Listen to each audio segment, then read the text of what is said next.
حضرات، آج ذوالحجہ کی 25 تاریخ ہے اور ہمارے ہاں کچھ تاریخوں کا جو اختلاف ہے اس کی روح سے ہو سکتا ہے کہ 26 ہو۔ آج سے 1384 برس قبل تقریباً آج کے دن حضرت عمر فاروق رضی اللہ تعالی عنہ پر قاتلانہ حملہ ہوا تھا، اس لیے کہ بعض روایات میں 26 ذی الحجہ کا تعین ہوا ہے اور بعض میں الفاظ یہ آئے ہیں کہ ذوالحجہ کے 4 دن باقی تھے جس دن کے حضرت عمر رضی اللہ تعالی عنہ پر یہ قاتلانہ حملہ ہوا۔ حج سے واپسی کو ابھی چند ہی دن ہوئے تھے اور اسی سفر حج کے دوران حضرت عمر رضی اللہ تعالی عنہ نے ایک موقع پر زمین پر لیٹ کر اور ہاتھ آسمان کی طرف پھیلا کر اللہ سے دعا کی تھی کہ پروردگار، میری ذمہ داریاں بہت بڑھ گئی ہیں، اب میرے اعضاء میں ضعف ہے، میں کمزوری محسوس کر رہا ہوں، رعیت بہت بڑھ گئی ہے جس کی ذمہ داری ہے، تو مجھے تو اپنے پاس بلا لے اور اٹھا لے اس سے پہلے کہ میں اپنی ان ذمہ داریوں کے بارے میں مسئول بن جاؤں اور ان کا حق ادا نہ کر سکوں۔ تو روایات میں آتا ہے کہ اس کے بعد چند ہی دن اس دنیا میں انہوں نے بسر کیے ہیں، اس کے بعد یہ قاتلانہ حملہ ہوا۔ 3 دن آپ زندگی اور موت کی کشمکش میں مبتلا رہے ہیں۔ ابو لولو فیروز ایک مجوسی ایرانی غلام تھا حضرت مغیرہ ابن شعبہ کا رضی اللہ تعالی عنہ۔ حضرت عمر نے ایک خاص قاعدہ بنایا ہوا تھا، غیر مسلموں کے مدینے میں داخلے پر پابندی تھی۔ حضرت مغیرہ ابن شعبہ نے خاص طور پر سفارش کر کے حضرت عمر سے اجازت حاصل کی ابو لولو فیروز کے لیے کہ اسے مدینے میں آ کر کام کرنے کی اجازت دی جائے، اس لیے کہ وہ بہت سے فنون سے واقف ہے۔ حضرت عمر نے اجازت دے دی۔ چند دنوں کے بعد وہ فریادی بن کر حاضر ہوا حضرت عمر رضی اللہ تعالیٰ عنہ کی خدمت میں کہ میرے آقا جو ہیں حضرت مغیرہ ابن شعبہ رضی اللہ تعالی عنہ وہ مجھ سے بہت زیادہ ٹیکس وصول کرتے ہیں۔ یعنی یہ معاملہ تھا کہ جو غلام ہوتے تھے وہ اپنا کام کرتے تھے لیکن اپنی آمدنی میں سے ایک حصہ وہ اپنے ان آقاؤں کو دیتے تھے کہ جن کی وہ غلامی میں تھے۔ تو حضرت مغیرہ ابن شعبہ نے جو مقدار مقرر کی 2 درہم روزانہ، اس پر اس نے احتجاج کیا کہ یہ بہت زیادہ ہے۔ حضرت عمر رضی اللہ تعالیٰ عنہ نے اس سے سوال کیا کہ تم کیا کیا کام جانتے ہو؟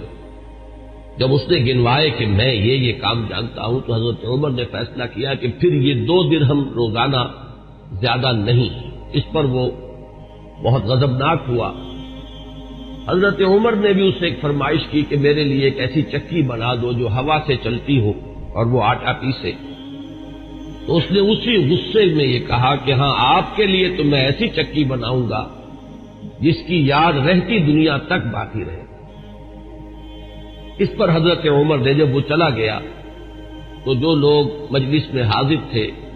ان سے آپ نے فرمایا کہ یہ شخص مجھے قتل کی دھمکی دے گیا ہے۔ لیکن نوٹ کیجئے کہ اسلام نے جو نظام دیا ہے نوع انسانی کو، وہ نظام جو محمد الرسول اللہ صلی اللہ علیہ وسلم نے عطا فرمایا، اور جیسا کہ میں نے بارہا عرض کیا ہے کہ اگر اس کو پوری طرح شباب میں دیکھنا ہو، للی ان بلوم جسے کہتے ہیں انگریزی میں، ایک پھول پوری طرح کھل گیا ہو، اگر وہ نظام اس کیفیت میں آپ دیکھنا چاہیں تو وہ در حقیقت خلافت عمر فاروق کا دور ہے رضی اللہ تعالی عنہ۔ وہ تمام خصائص، وہ تمام برکات جو اس نظام میں ہیں، نظام عدل اجتماعی، وہ اپنے نقطۂ عروج پر نظر آتے ہیں حضرت عمر فاروق رضی اللہ تعالی عنہ کے عہد خلافت میں۔ اسی نظام کا ایک پہلو یہ بھی ہے کہ انسان طبعاً آزاد ہے، اس کی آزادی پر کوئی قدغن، کوئی بندش بغیر کسی ثبوت کے نہیں لگائی جا سکتی۔ خود حضور صلی اللہ علیہ وسلم کے زمانے کا ایک واقعہ ہے کہ کسی شخص کو، مدینے کے کسی شخص کو کسی شبہ میں گرفتار کیا گیا۔ حضور خطبہ دے رہے تھے کہ ایک شخص نے کھڑے ہو کر کہا کہ میرے پڑوسی کو کس جرم کی پاداش میں گرفتار کیا گیا۔ حضور نے اعراض فرمایا، اس کی بات کا نوٹس نہیں لیا، دوسری طرف آپ نے رخ کر لیا، وہ ادھر پھر آ گیا، اس نے پھر سوال کیا تو حضور نے فوراً حکم دیا کہ اس کو رہا کر دیا جائے۔ یعنی یہ کہ اگر کوئی ثبوت موجود نہیں ہے تو معلوم ہوا حضور صلی اللہ علیہ وسلم کے اس طرز عمل سے کہ پھر واقعتاً اس کو گرفتار رکھنا، اسیری میں رکھنا، محبوس رکھنا پھر یہ صحیح نہیں ہے، بلکہ اس کو رہا کر دیا جانا چاہیے۔ یہی معاملہ ہمیں نظر آتا ہے اپنی اس آخری تکمیلی شان میں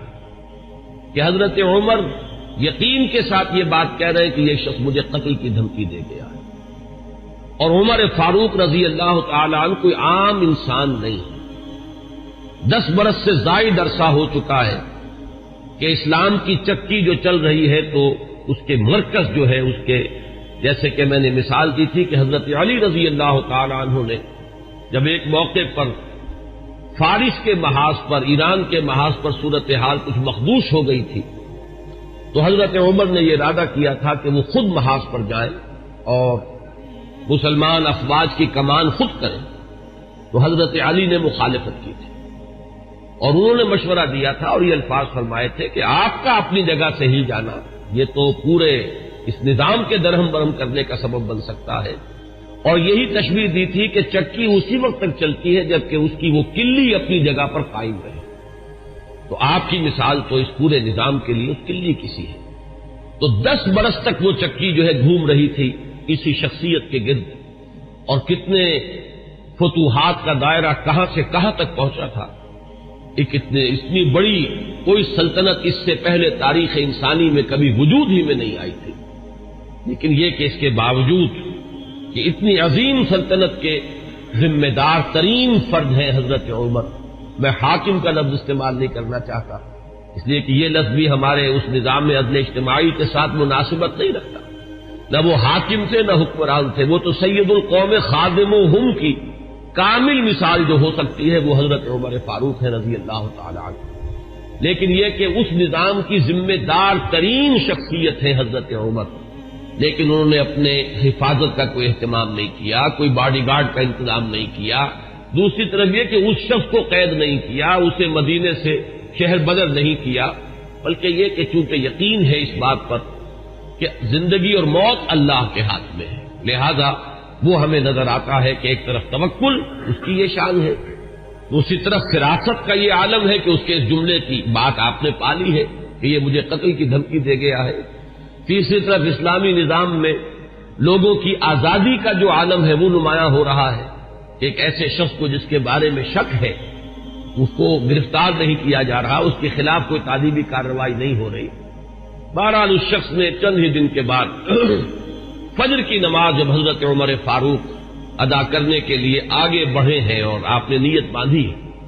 یہ شخص پہلی صف میں موجود تھا اور اس کا خنجر جو ہے 2 دھاری خنجر، دونوں طرف اس کے جو ہے وہ دھار تھی، اس کو اس نے حضرت عمر رضی اللہ تعالی عنہ پر جو وار کیے تو 6 وار حضرت عمر پر اس نے پے بپے کیے، حضرت عمر گر گئے رضی اللہ تعالی عنہ۔ حضرت عبد الرحمن ابن عوف نے مختصر ترین صورتوں کے ساتھ پھر وہ نماز فجر ادا کروائی۔ نماز کا یہ عالم ہے کہ یہ نہیں ہوا کہ وہ درہم برہم ہو گیا ہو نظام، لیکن یہ کہ چونکہ جیسے کہ میں ابھی یہ لفظ استعمال کر رہا تھا کہ اس وقت جو وہ نظام مملکت تھا یا نظام حکومت تھا اس میں مرکزی حیثیت حضرت عمر فاروق کی تھی رضی اللہ تعالی عنہ، اسی طرح اسلام کے نظام میں یہ اقامت صلاۃ ہے کہ اس کی وہی اہمیت ہے کہ اگرچہ حضرت عمر فاروق زخمی ہو گئے، گر گئے، لیکن جماعت کا نظام وہ درہم برہم نہیں ہوا ہے، نماز ادا کی گئی ہے 2 رکعتیں جو ہے مختصر ترین قرات کے ساتھ۔ پھر لوگوں نے اس کو پکڑنے کی کوشش کی ہے تو اس نے مزید وار کر کے 13 افراد کو اور زخمی کیا۔ ایک شخص جب اس طریقے سے بکھرا ہوا ہو اور دوسرے لوگ تیار نہ ہو تو صورتحال سمجھ میں آتی ہے ان میں سے 6 حضرات جو ہیں وہ شہید ہو گئے. معاملہ صرف حضرت عمر کا نہیں. پکڑنے کی جب کوششیں ہر طرح سے ناکام ہو گئی تو کسی عراقی شخص کے بارے میں آتا ہے کہ اس نے کوئی کپڑا کمبل وغیرہ اس کے اوپر ڈالا ہے, تب وہ قابو میں آیا ہے, لیکن پھر اس نے فوراً خودکشی کر دی. حضرت عمر رضی اللہ تعالیٰ عنہ نے سوال کیا, جیسے ہی آپ اس قابل ہوئے کہ سوال کر سکیں کہ میرا قاتل کون ہے. جب بتایا گیا کہ وہی ابو لولو فیروز ہے تو آپ نے اللہ کا شکر ادا کیا کہ اللہ کا شکر ہے کہ میرا قاتل کوئی مسلمان نہیں ہے. یعنی جو بات کے 12-13 برس بعد ہونے والی تھی, حضرت عثمان رضی اللہ تعالیٰ عنہ کے قاتلین وہ جو بھی آپ انہیں کہیں نام نہاد مسلمان تھے, کلمہ گو تھے, وہ محمد الرسول اللہ صلی اللہ علیہ وسلم کا کلمہ پڑھنے والے تھے, کلمہ شہادت کو انہوں نے اپنے لیے ڈھال بنایا. اس سے جو فتنہ شروع ہوا ہے جس کو میں اس سے پہلے بیان کر چکا ہوں کہ الفتنۃ الکبریٰ, سب سے بڑا فتنہ جو ہے وہ حضرت عثمان رضی اللہ تعالیٰ عنہ کی شہادت سے شروع ہوا ہے. اس سے پہلے یہ معاملہ اگرچہ حادثۃ الکبریٰ تو اسے آپ کہہ سکتے ہیں, بہت بڑا حادثہ ہے, لیکن یہ ہے کہ اس سے کسی فتنے کا آغاز نہیں ہوا, بلکہ یہ کہ اس کے بعد بھی وہ چکی اسی طرح چلتی رہی. کم و بیش 10 برس ہے حضرت عثمان رضی اللہ تعالیٰ عنہ کے عہد خلافت کے کہ وہ بھی اسی شان کے حامل ہے, وہی یکجہتی ہے, وہی امن و امان ہے, اسی طرح فتوحات کا سلسلہ جاری ہے. انقلاب محمدی علی صاحب الصلاۃ والسلام کا سیلاب جو ہے وہ بڑھ رہا ہے اسی شان سے, جو میں نے بارہا آپ کو سنایا ہے اقبال کا یہ مصرع کہ تھمتا نہ تھا کسی سے سیل رواں ہمارا. تو کم و بیش 10 برس اس کے بعد یہ کیفیت طاری رہی ہے, تو اس سے کسی بڑے فتنے کا آغاز نہیں ہوا. حضرت عمر رضی اللہ تعالیٰ عنہ پر یہ قاتلانہ حملہ ہوا ہے 26 یا یہ کہ 25, 26, 27 ان میں سے کوئی تاریخ ہوگی. 4 دن بقایا تھے. اب اگر 30 کا مہینہ ہو تو اس کی تاریخ اور بن جائے گی, 29 کا ہو تو کچھ بدل جائے گی. تقریباً وہ آج کا دن ہی پڑتا ہے, اور یہ ہے سن 23 ہجری. انتقال ہوا ہے تو پھر تدفین جو ہوئی, حضرت صہیب رومی رضی اللہ تعالی عنہ کے بارے میں وصیت تھی کہ وہ میری نماز جنازہ ادا کریں, اس کی امامت کریں. تو یکم محرم الحرام سن 24 ہجری کو تدفین ہوئی ہے. تدفین کا یہ واقعہ بھی بڑا اہم ہے, اور آپ سب حضرات کے علم میں ہوگا کہ حضرت عمر نے اپنے صاحبزادے عبداللہ ابن عمر رضی اللہ تعالی عنہما کو بھیجا حضرت عائشہ کی خدمت میں کہ میری بڑی خواہش ہے کہ آپ کے حجرے میں میں دفن ہو جاؤں جہاں محمد الرسول اللہ صلی اللہ علیہ وسلم اور حضرت ابوبکر صدیق رضی اللہ تعالی عنہ مدفون تھے. حضرت عائشہ نے فرمایا, اور اس سے جو مقام ان کی نگاہ میں تھا حضرت عمر کا وہ بھی ظاہر ہوتا ہے کہ کس طرح انہوں نے اثار کیا ہے, کس قدر ان کے لیے یہ مرحلہ کٹھن ہوگا فیصلے کا کہ اس حجرے میں صرف ایک قبر کی جگہ اور تھی. حضرت عائشہ نے فرمایا ام المومنین رضی اللہ تعالی عنہا کہ یہ جگہ میں نے اپنے لیے مخصوص کی ہوئی تھی, میں چاہتی تھی کہ میں خود یہاں دفن ہوں, اور اس میں کوئی حرج نہیں تھا اس لیے کہ حضور دفن تھے وہاں, وہ آپ کے شوہر تھے, حضرت ابوبکر دفن تھے, وہ ان کے والد تھے, لیکن میں عمر کو اپنی ذات پر ترجیح دیتی ہوں, لہذا میں اجازت دیتی ہوں کہ حضرت عمر کو وہاں دفن کر دیا جائے. جب حضرت عمر کے پاس واپس آئے ہیں حضرت عبداللہ ابن عمر, اور آپ نے پوچھا ہے کہ کیا جواب لائے, اور جواب دیا گیا کہ اجازت ہو گئی ہے, تو فرمایا کہ یہ آخری آرزو تھی زندگی کی, اللہ کا شکر ہے کہ وہ پوری ہو گئی. حضرت عمر رضی اللہ تعالیٰ عنہ کی ولادت ہوئی ہے عام فیل کے 13 سال بعد. یہ آپ کو معلوم ہوگا کہ عام الفیل جو ہے, جس سال کے ابرہہ نے حملہ کیا تھا خانہ کعبہ پر, وہ آیا تھا لے کر مکے پر چڑھائی کے لیے اپنے ہاتھیوں کے ساتھ اپنا ایک لشکر جرار لے کر آیا تھا, اسی سال حضور کی ولادت باسعادت ہوئی. 13 برس بعد حضرت عمر کی ولادت ہے. گویا کہ جب آفتاب نبوت طلوع ہوا ہے, یعنی جب کہ وحی کا آغاز ہوا ہے, تو حضرت عمر رضی اللہ تعالیٰ عنہ کی عمر 27 برس تھی. اور چھٹے سال, اس پہ بالکل اتفاق ہے کہ چھٹے سال نبوت میں, یعنی جب کہ حضور صلی اللہ علیہ وسلم کو آغاز وحی کو آپ پر 6 برس ہو چکے تھے, اس سال یہ ایمان لائے. اس میں کسی اختلاف کی گنجائش نہیں ہے, بلکہ یہ کہ حضرت حمزہ رضی اللہ تعالیٰ عنہ کا بھی کیونکہ سال ایمان لانے کا سال وہی ہے, لہذا اس میں ذرا سا مجھے آج تحقیق کرنی پڑی تو معلوم ہوا کہ حضرت حمزہ پہلے ایمان لائے ہیں, حضرت عمر بعد میں. فرق جو ہے وہ صرف 3 دن کا ہے. حضرت حمزہ 3 دن قبل ایمان لائے ہیں اور حضرت عمر رضی اللہ تعالی عنہ یہ 3 دن کے بعد ایمان لائے. تو جس وقت وہ ایمان لائے ہیں اس کا مطلب یہ ہے کہ 33 برس عمر تھی حضرت عمر رضی اللہ تعالی عنہ کی، اور جب آپ کا انتقال ہوا ہے، شہادت ہوئی ہے، تو 63 برس عمر تھی، اور یہ وہی عمر ہے جس میں کہ حضور صلی اللہ علیہ وسلم کا انتقال ہوا اور حضرت ابوبکر کا انتقال ہوا. یعنی جو قرب اور اعتبارات سے ہے، صاحبین کو، شیخین کو، جو بھی آپ انہیں کہیں، حضرت ابوبکر حضرت عمر رضی اللہ تعالی عنہما، ان دونوں کی جو مشابہتیں حضور کے ساتھ ہیں وہ اس پہلو سے بھی ہے کہ اس دنیاوی زندگی جو ہے اس کا کی وہی مقدار ہے، اتنے ہی عرصے حضور اس دنیا میں رہے ہیں، اس حیات دنیاوی میں، اور اتنے ہی عرصے حضرت ابوبکر اور حضرت عمر رضی اللہ تعالی عنہما. اس کے بعد چند الفاظ جو امام نووی کے ہیں وہ میں آپ کو پڑھ کر سنا رہا ہوں. وَكَانَ مِنْ أَشْرَافِ قُرَيْشِ، قریش کے انتہائی جو باعزت گھرانے ہیں ان میں سے ان کا تعلق ہے. یہ بنو عدی سے تعلق رکھتے تھے، اور 8ویں پشت میں حضور کے ساتھ سلسلہ نسب حضرت عمر فاروق رضی اللہ تعالی عنہ کا مل جاتا ہے. وَإِلَيْهِ كَانَتِ السِّفَارَةُ فِي الْجَاهِلِيَّةِ، اب ان کا جو مقام جاہلیت میں تھا، اس میں بھی سمجھیے ایام جاہلیت سے مراد ہے اسلام لانے سے پہلے جو ان کا مقام اپنے اس نظام میں تھا جو قبائلی نظام تھا عرب کے اندر. قریش میں ان کی حیثیت کیا تھی؟ تو وَإِلَيْهِ كَانَتِ السِّفَارَةُ فِي الْجَاهِلِيَّةِ كَانَتْ قُرَيْشُ إِذَا وَقَعَتِ الْحَرْبُ بَيْنَهُمْ أَوْ بَيْنَهُمْ وَبَيْنَ غَيْرِهِمْ بَعَثُوا سَفِيرًا أَيْ رَسُولًا وَإِذَا نَافَرَهُمْ مُنَافِرٌ أَوْ فَاخَرَهُمْ مُفَاخِرٌ بَعَثُوهُ مُنَافِرًا أَوْ مُفَاخِرًا. اب یہ قبائلی زندگی کا پورا نقشہ اس عبارت میں آ گیا ہے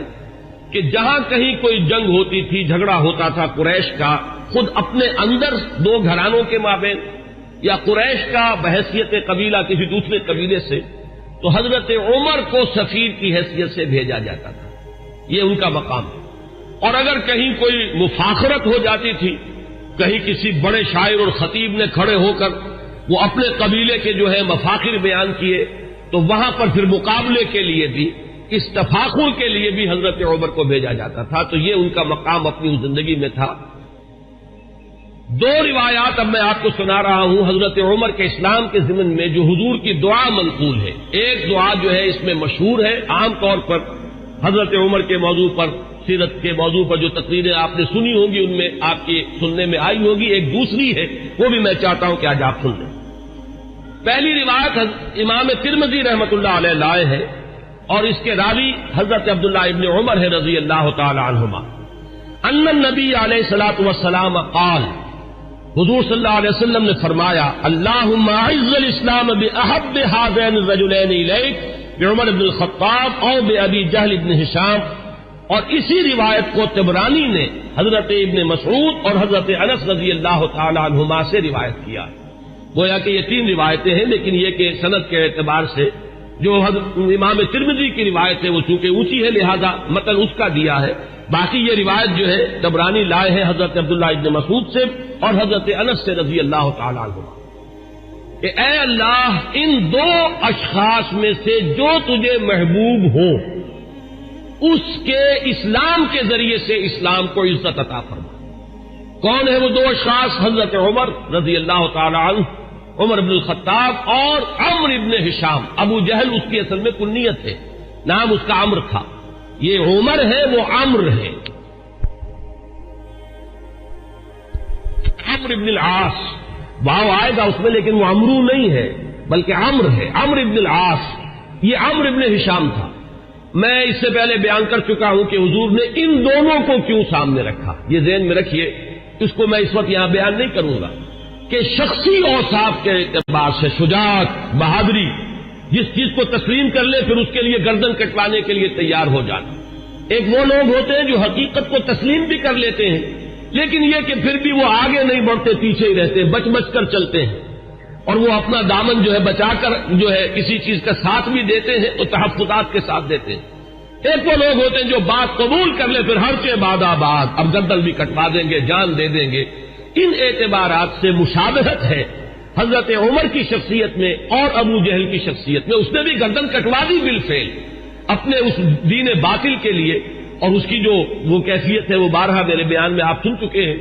کہ جب گردن کاٹی جا رہی تھی تب بھی اس نے یہ کہا تھا کہ میری ذرا نیچے سے گردن کاٹنا، تاکہ جب اس کو تم رکھو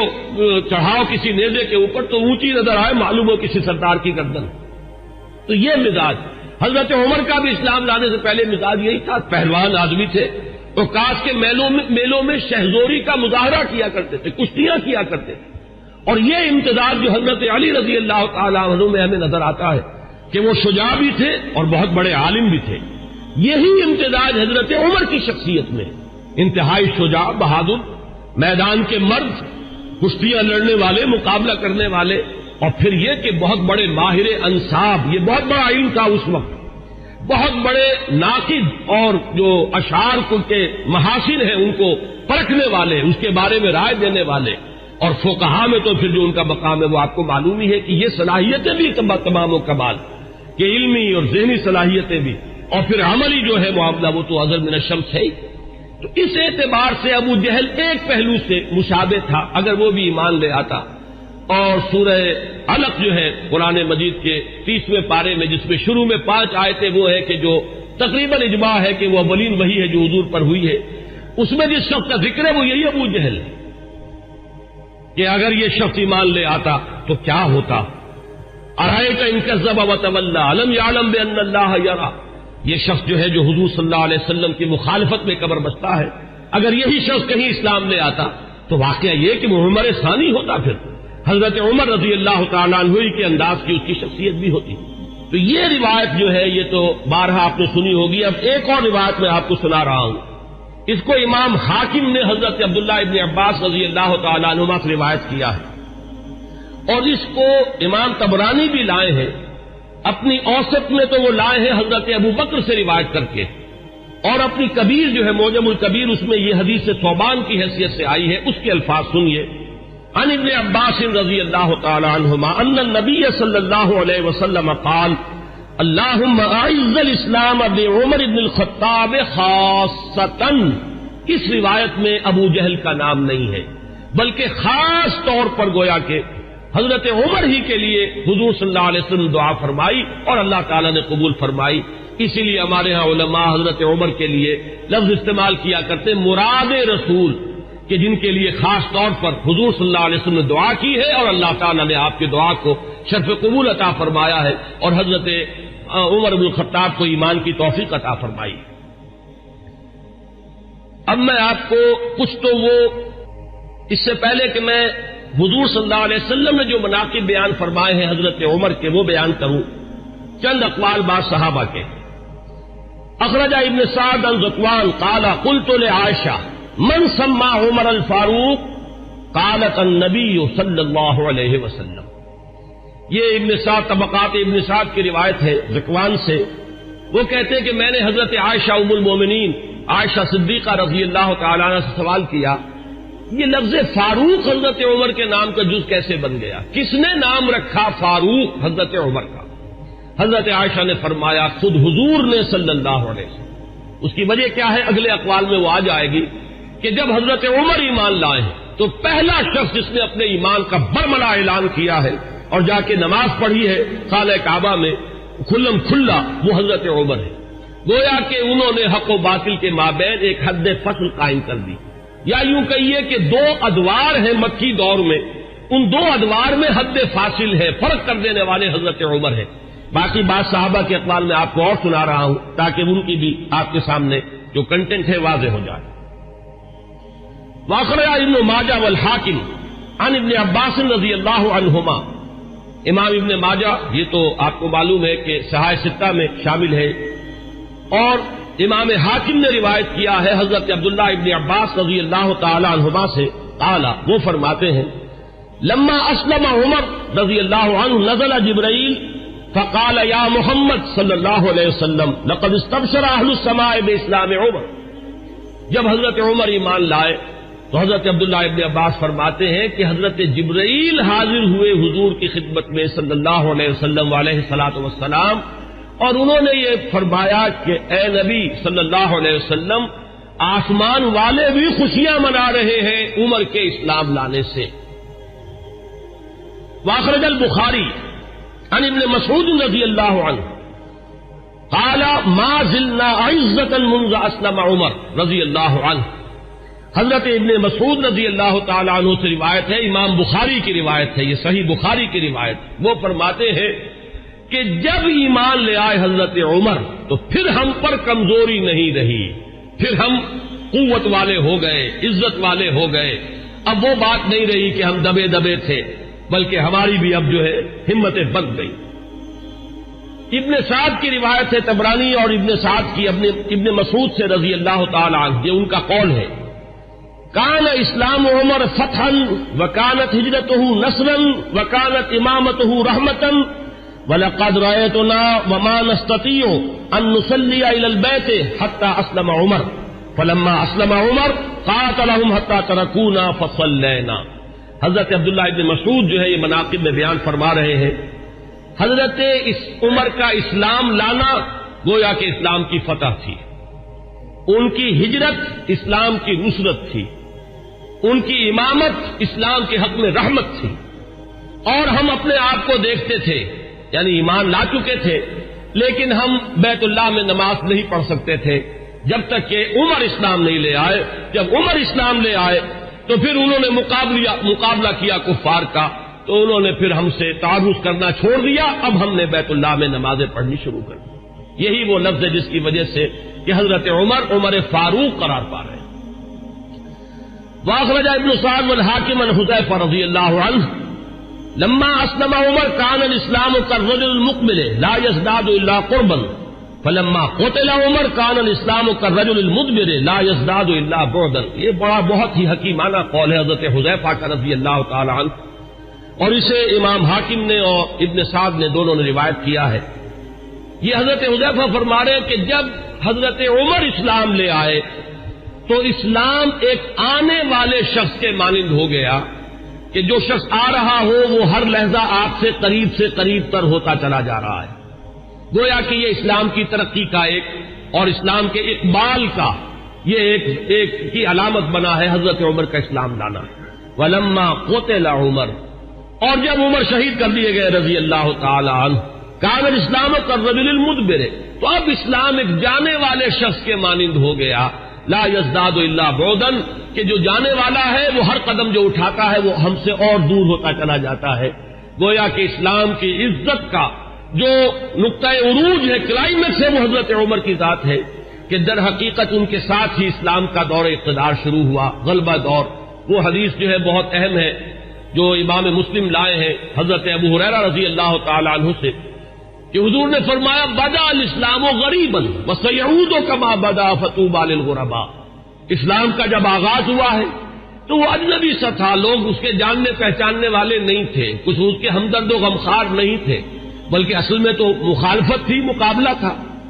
حضور نے فرمایا کہ اب اگرچہ دور آ گیا ہے کہ اسلام کو غلبہ حاصل ہو گیا، لیکن عنقریب اسلام پھر اسی حالت کو لوٹ جائے گا. تو تہنیت ہو، مبارکباد ہو، خوشخبری ہو ان لوگوں کے لیے جو جب اسلام حالت غربت کو پہنچ جائے تو وہ بھی اسلام کے دامن سے وابستہ رہے، چاہے وہ خود بھی لوگوں کے اندر جو ہے ان کو پہچانا نہ جائے، اجنبی ہو کر رہ جائیں، انہیں دقیانوسی کہا جائے، لیکن وہ اسلام کے دامن سے وابستہ رہے. ان کے لیے تہنیت اور مبارکباد ہے. اس حدیث میں سمجھیے تو یوں کہا جا سکتا ہے کہ حضرت عمر ہے وہ حد فاصل، کہ وہ بدا الاسلام غریباً سے اسلام کا جو دور اقتدار شروع ہو رہا ہے، غلبے کا دور، قوت اور عزت کا دور، وہ حضرت عمر کی ذات سے ہے. اور پھر جو ڈھلوان شروع ہو گئی ہے وہ بھی حضرت عمر رضی اللہ تعالیٰ عنہ کی شہادت سے. واخرج الطبرانی عن ابن عباس رضی اللہ عنہما قال اول من جہر بالاسلام عمر بن الخطاب، سب سے پہلے جس شخص نے اسلام کا اعلان کیا علی الاعلان وہ حضرت عمر ہے. یہ حضرت عبداللہ ابن عباس رضی اللہ تعالیٰ عنہما کا قول ہے. ہجرت کے ضمن میں بھی ایک روایت ہے، میں چاہتا ہوں کہ اگرچہ اس کا ذکر پہلے بھی آیا ہے لیکن آج لفظاً میں سنا دینا چاہتا ہوں. اخرج ابن عساکر عن علی رضی اللہ عنہ، اس روایت کے راوی حضرت علی ہیں. قال ما علمت احد هاجر الا مختفیا الا عمر بن الخطاب. حضرت عمر فرماتے میں نہیں جانتا کسی بھی شخص کو مگر یہ کہ اس نے ہجرت کی ہے خفیہ طریقے پر سوائے عمر بن الخطاب. یعنی جو بھی ہجرت کے لیے نکلتا تھا خفیہ طریقے سے نکلتا تھا، لوگوں کو معلوم نہ ہو جائے، خام خواہ راستہ روکیں گے، کوئی تکلیف پہنچائیں گے، سوائے حضرت عمر کے۔ اب آپ اس حضرت علی رضی اللہ تعالیٰ عنہ کی زبان سے حضرت عمر کی جو ہجرت ہے اس کا پورا واقعہ سنیے۔ فَإِنَّهُ لَمَّا هَمَّ بِالْهِجْرَةِ، اس لیے کہ جب حضرت عمر نے ارادہ کیا ہجرت کا، تَقَلَّدَ سَيْفَهُ، تو انہوں نے اپنی جو ہے تلوار جو ہے وہ لی، گردن میں ڈالی، وَتَنَكَّبَ قَوْسَهُ، اپنی کمان جو ہے وہ اپنے کندھے میں ڈالی، وَانْتَقَضَ فِي يَدِهِ أَسْهُمًا، اور اپنے ہاتھ میں تیر بھی لے لیے تیار کہ کمان سے کے ساتھ جو ہے وہ تیر جو ہے ہاتھ میں موجود ہو۔ وَأَتَى الْكَعْبَةَ، اور آئے وہ مسجد حرام میں کعبے کے پاس۔ وَأَشْرَافُ قُرَيْشٍ بِفِنَائِهَا، اور قریش کے بڑے بڑے سردار جو ہیں وہ کعبے کے صحن میں، یہی جس وقت مسجد حرام کہلاتی ہے، خانہ کعبہ تو وہی گھر ہے، اس کے ساتھ جو صحن ہے یہ فنا ہے اس کا صحن ہے۔ فطاف سبعا، تو 7 چکر لگائے حضرت عمر رضی اللہ تعالیٰ عنہ نے اسی کیفیت کے اندر خانہ کعبہ کے۔ ساتھ ہی آپ کو معلوم ہوگا اشواط ہوتے ہیں جب عمرے کے لیے یا حج کے اندر جب بھی وہ طواف کیا جاتا تو ساتھ ہے۔ ثم صلی رکعتین عند المقام، پھر مقام ابراہیم کے پاس آ کر پورے سکون سے 2 رکعتیں پڑھی۔ ثم اتی حلقہم واحد واحدۃ، پھر جو لوگ بیٹھے ہوئے تھے ایک ایک کے پاس آ کر انہوں نے کہا فقالت شاہق الوجوہ، لوگ چہرے جو ہے وہ کملا گئے، عزت ختم ہوئی، اور اس کے بعد فرمایا من اراد ان تسکلہ امہ او ییتم ولدہ او ترمل زوجتہ، جس شخص کی بھی یہ خواہش ہو کہ اسے روئے اس کی ماں اور یتیم ہو جائے اس کے بچے اور بیوہ ہو جائے اس کی بیوی، فلیلقنی وراء ھذا الوادی، تو وہ آئے اور اس وادی کے پیچھے ذرا مجھ سے مقابلہ کر لے۔ یہ اعلان کر کے ذرا الفاظ غور کیجئے، جس کا بھی ارادہ ہو، جو چاہتا ہو کہ اسے اس کی ماں روئے اور اس کے بچے یتیم ہو جائیں اور اس کی بیویاں یا بیوی جو ہے وہ بیوہ ہو جائے، تو ذرا آ جائے میرا مقابلہ کر لے۔ فرمایا حضرت علی فرماتے فما تبعہ منہم احد، ان میں سے کسی کو یہ جرأت نہیں ہوئی کہ وہ حضرت عمر کا پیچھا کرتا۔ اس کے بعد اب چند احادیث میں آپ کو سنا رہا ہوں جو حضرت عمر کی شان میں، اگرچہ امام سیوطی نے تو یہ بہت سے اس میں نقل کیے ہیں، لیکن میں یہ چاہتا ہوں کہ صرف صحاح کی جو روایات ہیں وہ آپ کو سناؤں۔ باقی یہ کہ ابن عساکر اور حاکم مختلف اور طبرانی یہ جو یعنی کتابیں حدیث کی ہیں جن کا درجہ بہرحال وہ نہیں ہے، وہ آپ میں سے جس کو بھی شوق ہوگا وہ اس کو اپنے طور پر مطالعہ کر لے گا، لیکن یہ روایات جو ہیں یہ تو متفق علیہ۔ اخرج الشیخان عن ابی ہریرہ رضی اللہ عنہ، اب یہ حضرت امام بخاری اور امام مسلم دونوں کی یعنی کا اتفاق ہے اس روایت پر۔ قال، حضرت ابو ہریرہ فرماتے قال النبی علیہ الصلوۃ والسلام، حضور صلی اللہ علیہ وسلم نے فرمایا بین انا نائم، کہ اسی اثناء میں کہ میں سویا ہوا تھا، رأیتنی فی الجنہ، میں نے اپنے آپ کو جنت میں پایا، یہ خواب کا ذکر فرما رہے حضور۔ فإذا امرأة تتوضأ إلى جانب قصر، تو میں نے دیکھا کہ ایک عورت، ایک خاتون ہے، ایک بہت بڑا قصر ہے، محل ہے، اس کے ساتھ کوئی لان ہوگا، پائن باغ ہوگا، اس میں وہ وضو کر رہی ہیں۔ قلت لمن هذا القصر، میں نے پوچھا، فرشتوں سے پوچھا ہوگا آپ نے، کس کا ہے یہ محل؟ قالوا لعمر، تو مجھے بتایا گیا کہ یہ عمر کا محل ہے۔ فذکرت غیرتک، اب یہ بات بھی حضور فرما رہے حضرت عمر سے کہ عمر اس وقت مجھے تمہاری غیرت کا احساس ہوا، کہ گویا کہ وہ تمہاری زوجہ ہیں جنت میں جن کو میں نے دیکھا، تو مجھے اندازہ ہوا تمہاری تو بڑی غیرت ہے تمہاری طبیعت میں کہ میں نے تمہاری بیوی کو دیکھا اس وقت، تو حضرت فبلغت مدبرن، تو میں تمہاری غیرت کا خیال کر کے فوراً وہاں سے ہٹ گیا۔ فبکا عمر، حضرت عمر اس پر رو پڑے، وقال علیک غار یا رسول اللہ، تو انہوں نے فرمایا کہ حضور کیا میں آپ سے غیرت کروں گا؟ کیا اس کا کوئی امکان ہے کہ میری غیرت جو ہے وہ آپ کے معاملے کے اندر اس طریقے سے جاگے؟ بہرحال اس حدیث نے حضرت عمر کا جو مقام ہے اس کو واضح کیا۔ پھر سنیے، اخرج الشیخان عن ابن عمر ان رسول اللہ صلی اللہ علیہ وسلم قال، یہ بھی متفق علیہ روایت ہے، حضور نے فرمایا بینا انا نائم شربت، میں ایک سویا ہوا تھا، خواب ہی میں نے پیا، یعنی اللبن، کیا پیا؟ دودھ پیا، حتی انظر الری یجری من اصفاری، اتنا پیا کہ وہ جو اس کے تر و تازگی اس سے پیدا ہوئی میں نے محسوس کیا کہ اس کا اثر میرے ناخونوں تک پہنچ گیا. وہ تازگی جو ہے یا وہ قوت جو حاصل ہوئی اس سے وہ میرے ناخونوں سے ٹپک رہی ہے، بہہ رہی ہے. ثم ناولتہ عمر، پھر میں نے وہ پیالہ جو ہے وہ عمر کو دے دیا. قالوا فما اولتہ یا رسول اللہ، صحابہ نے پوچھا حضور آپ نے اس خواب کی کیا تعبیر کی؟ قال العلم، حضور نے فرمایا وہ پیالہ وہ علم کا پیالہ ہے جس سے میں نے سیر ہو کر پیا، اور پھر میں نے وہ پیالہ عمر کے حوالے کر دیا اور اس نے اس سے پیا. پھر سنیے تیسری حدیث، اخرجہ الشیخان، پھر اس حدیث کے راوی بھی دونوں ہیں امام بخاری امام مسلم. عن ابی سعید الخدری رضی اللہ عنہ، حضرت ابو سعید خدری فرماتے ہیں قال سمعت النبی صلی اللہ علیہ وسلم،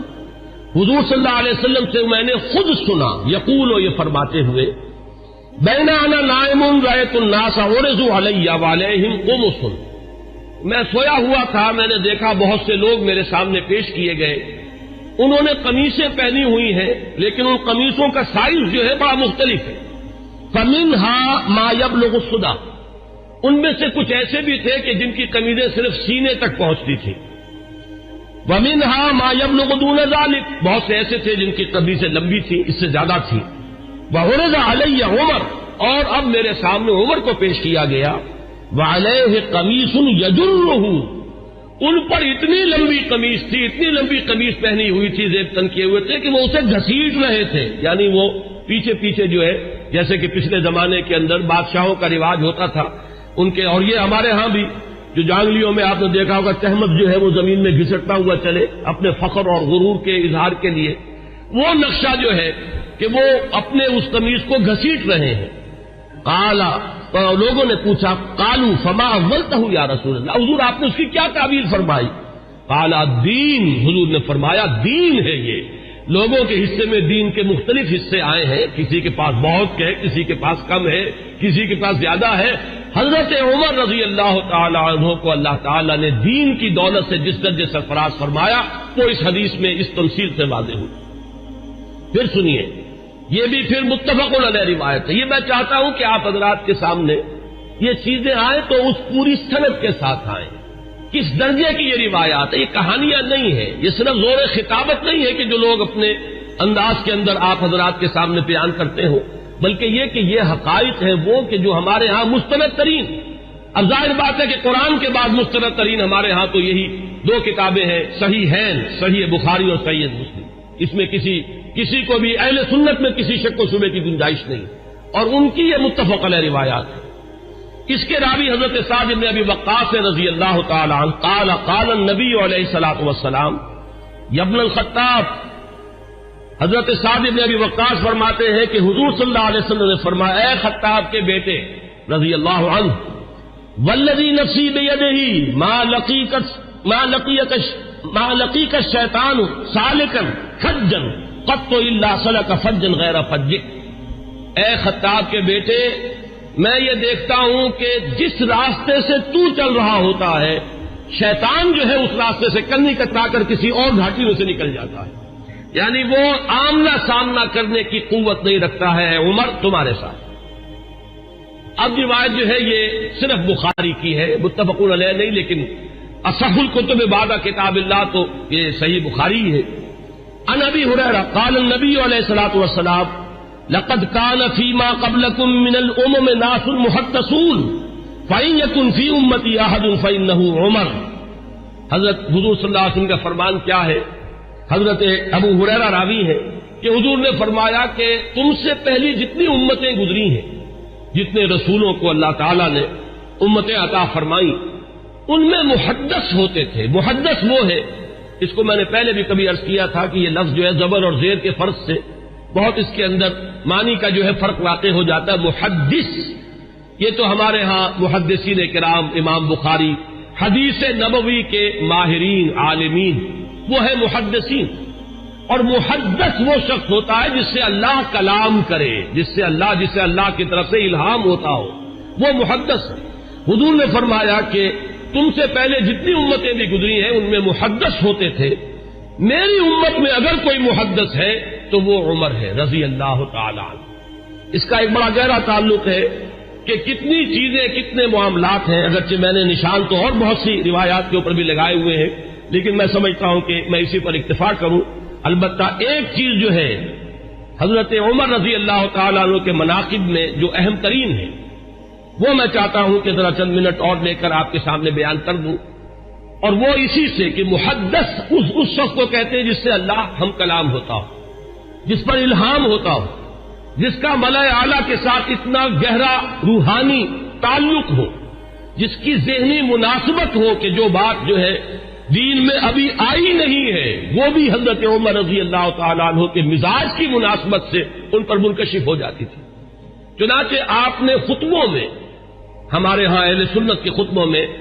جب مختلف نام لیے جاتے ہیں خلفائے راشدین کے، تو ہر ایک کی شان میں کچھ الفاظ بارہا آپ نے سنے ہوں گے. چنانچہ حضرت ابوبکر کے بارے میں الفاظ آتے ہیں کہ تمام لوگوں میں انبیاء کے بعد بالاتفاق جو افضل ترین انسان ہے وہ حضرت ابوبکر ہیں. حضرت عمر کے بارے میں الفاظ آتے ہیں الذی کان رأیہ موافقا بالوحی والکتاب، عمر بن الخطاب رضی اللہ عنہ. اس میں چونکہ کچھ قافیہ بھی ملانے کی جن حضرات نے بھی یہ خطبہ مرتب کیا ہے، تو عربی زبان میں چونکہ اس کی بھی ایک اہمیت ہے، صوتی آہنگ ہوتا ہے، تو کچھ قافیے بھی ملائے گئے ہیں. جامع آیات القرآن عثمان ابن عفان رضی اللہ تعالی عنہ. اس طریقے سے تو حضرت عمر کے بارے میں یہ الفاظ آپ نے بہت سنے ہوں گے کہ الذی کان رأیہ موافقا بالوحی والکتاب، وہ شخص کہ جس کی رائے وحی اور کتاب کے موافق تھی. میں نے ایک مرتبہ یہ عرض کیا تھا اور آج پھر جسارت کر رہا ہوں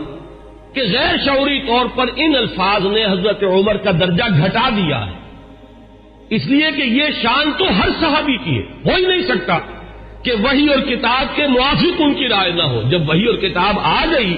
تو اب کسی صحابی کی یہ شان ہے ہی نہیں. جیسے کہ قرآن مجید میں فرمایا گیا کہ ما کان لمؤمن ولا مؤمنۃ اذا قضى الله امرا ان يكون لهم الخيرة في امره. جب اللہ اور اس کے رسول کی طرف سے کوئی فیصلہ صادر کر دیا جائے پھر کسی مومن اور مومنہ کے لیے یہ ممکن ہی نہیں ہے کہ اس کے بعد بھی وہ کوئی اپنا اختیار سمجھے اور اپنی کوئی رائے علیحدہ رکھے. تو اس حد تک تو حضرت عمر کی بات بھی اگر ہے تو وہ تو تمام صحابہ کے ساتھ ہے. اصل شان تو یہ ہے کہ الذی کان الوحی والکتاب موافقا برائیہ. حضرت عمر کی شان یہ ہے کہ وحی اور کتاب نازل ہوئی ہے ان کی رائے کی موافقت میں. ایک رائے ان کی طرف سے پہلے آئی ہے اور کلام اللہ میں وہ حکم اس کے مطابق نازل ہو گیا ہے. ظاہر بات ہے کہ اس کا سبب نزول یہ نہیں ہے کہ حضرت عمر نے یہ فرمایا معاذ اللہ،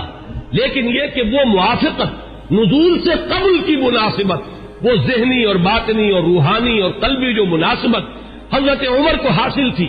اس حقیقت کے ساتھ، اس کی وجہ سے جو بات آپ کے ذہن میں آتی تھی اسی کے مطابق قرآن مجید میں پھر حکم نازل ہو جاتا تھا. امام عبداللہ شیبانی نے 21 اس کی مثالیں دی ہیں، جس کو کہ یہاں اس وقت جو ہے میں ظاہر بات ہے کہ نقل نہیں کر سکتا. ان میں سے 5-6 جو بہت اہم ہیں وہ میں گنوا رہا ہوں. سب سے پہلی بات یہ کہ حضرت عمر نے یہ فرمایا تھا، عرض کیا تھا حضور صلی اللہ علیہ وسلم سے لَاتَّخَذْنَا مِن مقام ابراہیم مصلی. حضور کیا ہی اچھا ہو اگر ہم مقام ابراہیم کو اپنی جائے نماز بنائیں، ہم یہاں پر نماز ادا کیا کریں. فنزلت، اور اس کے بعد یہ آیت نازل ہو گئی وَاتَّخِذُوا مِن مقام ابراہیم مصلی. یہ الفاظ جو ہے تقریباً بالکل وہی ہے کہ جو الفاظ حضرت عمر نے اپنے قول میں استعمال کیے تھے بالکل اسی کے مطابق یہ وہی نازل ہوئی. اسی طرح دوسری بات حضرت عمر ہیں جنہوں نے حضور صلی اللہ علیہ وسلم سے فرمایا، عرض کیا تھا یا رسول اللہ يدخل على نسائك البر والفاجر فلو امرتهن ان يحتجبن. کہ حضور آپ کے گھروں میں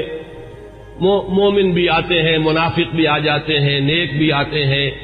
اور فاجر قسم فاسق قسم کے لوگ بھی آ جاتے ہیں، تو کیا ہی اچھا ہو اگر آپ اپنی ازواج کو پردے کا حکم دیں. فنزلت آیت الحجاب، اس کے بعد جو ہے وہ حجاب والی آیت نازل ہو گئی. نمبر 3 وَاجْتَمَعَ نِسَاءُ النَّبِيِّ علیہ الصلوۃ والسلام فی الغیرہ. قلت، حضرت عمر یہ فرماتے ہیں کہ جب حضور صلی اللہ علیہ وسلم کی ازواج مطہرات نے وہ ایک ایکا کر لیا تھا، یہ واقعہ ہے جو آتا ہے سیرت میں، حضور صلی اللہ علیہ وسلم سے نان نفقے کے مطالبے کے لیے کہ کچھ ہمارا بھی جو ہے روزینہ بڑھا دیا جائے، کچھ ہمارے لیے بھی وسعت ہو جانی چاہیے. جیسے حضرت فاطمہ حاضر ہوئی تھی حضور کی خدمت میں کہ اب تو عام لوگوں کے گھروں کے اندر جو ہے بڑی خوشحالی ہے، تو مجھے بھی کوئی کنیز یا غلام عنایت ہو جائے. اسی طرح ازواج مطہرات کا معاملہ ہے، انہوں نے بھی اسی دلیل سے کہ اب تو عام لوگوں کے گھروں کے اندر بڑی خوشحالی ہو گئی ہے تو کچھ نہ کچھ ہمیں بھی وسعت اور کشادگی کا انتظام کر دیا جائے. تو جب یہ معاملہ ہوا تو حضرت عمر نے یہ کہا تھا، جو الفاظ فرمائے تھے اس کے مطابق وہ آیت نازل ہوئی، عسى ربه ان طلقكن ان يبدله ازواجا خيرا منكن. یہ تیسری مثال ہے. چوتھی مثال، بدر کے اسیروں کے ضمن میں جب مشورہ ہوا، حضرت عمر کی رائے یہ تھی کہ ان سب کو قتل کیا جائے. نہ صرف یہ کہ قتل کیا جائے بلکہ جو بھی رشتہ دار ہو کسی اسیر کا مسلمانوں میں سے، قریب ترین رشتہ دار، وہ اپنے ہاتھ سے اسے قتل کرے. اگرچہ حضور صلی اللہ علیہ وسلم پر تو آپ کو معلوم ہے کہ غلبہ تھا، رافت، رحمت، شفقت، نرمی. اسی لیے قرآن مجید میں 2 جگہ وہ آیت نازل ہوئی ہے کہ حضور سے فرمایا اللہ نے کہ نبی آپ کی نرمی کے یہ لوگ حقدار نہیں ہیں، یہ کفار اور منافقین. آپ کی نرمی اہل ایمان کے حق میں ہو تو کیا کہنے ہیں، مطلوب ہے. لیکن یہ آپ کی نرمی سے جو بیجا فائدہ اٹھا جاتے ہیں کفار و منافقین، تو ذرا آپ اپنی طبیعت میں ان کے لیے سختی پیدا کیجیے. یا ایھا النبی جاہد الکفار والمنافقین واغلظ علیہم. 2 جگہ پر یہ آیت آئی ہے، سورہ تحریم میں بھی ہے، سورہ توبہ میں بھی ہے. تو وہی بات جو ہے یہاں پر ہوئی تھی کہ حضور کی طبیعت میں بھی غلبہ تھا، اور حضرت ابوبکر انتہائی رقیق القلب، حضور صلی اللہ علیہ وسلم کی سیرت کے اس اعتبار سے عکس کامل، وہی شفقت اور رحمت، ارحم امتی بامتی ابوبکر واشدہم فی امر اللہ عمر. وہی معاملہ یہاں تھا. تو بہرحال جب یہ فیصلہ ہو گیا کہ انہیں فدیہ لے کر چھوڑ دیا جائے، تو پھر قرآن مجید میں جو آیت نازل ہوئی سورہ انفال میں ہے، وہ آپ کے علم میں ہوگا کہ اس میں توثیق ہوئی حضرت عمر کی رائے کی. اسی طریقے سے شراب کی حرمت کے ضمن میں حضرت عمر رضی اللہ تعالیٰ عنہ نے پہلے سے کہنا شروع کر دیا، اور بار بار وہ دعا کرتے تھے اللہ اس شراب کے ضمن میں تو آخری اور حتمی اور جو فیصلہ کن حکم ہے وہ نازل فرما دے. تو اس کے بعد اللہ تعالیٰ نے اس کی آخری حرمت کا جو ہے وہ فیصلہ فرمایا، اس کی جو آیت جو ہے وہ نازل ہوئی. ایک اور اہم مقام ہے، یہ ابن ابی حاتم لائے اپنی تفسیر میں حضرت انس سے، قال عمر، اور حضرت عمر رضی اللہ تعالیٰ عنہ خود اس کے راوی ہیں. وافقت ربی فی 40، یہاں حضرت عمر فرما رہے ہیں 4 چیزوں میں میرے رب کے ساتھ میری کامل موافقت ہو گئی کہ جو بات میرے ذہن میں آئی، بلکہ یہاں تو میں جو مثال دے رہا ہوں جو زبان پر آ گئی حضرت عمر کے، بالکل وہی جو ہے وحی کے اندر الفاظ نازل ہو گئے. وہ فرماتے ہیں کہ نزلت هذه الآیہ،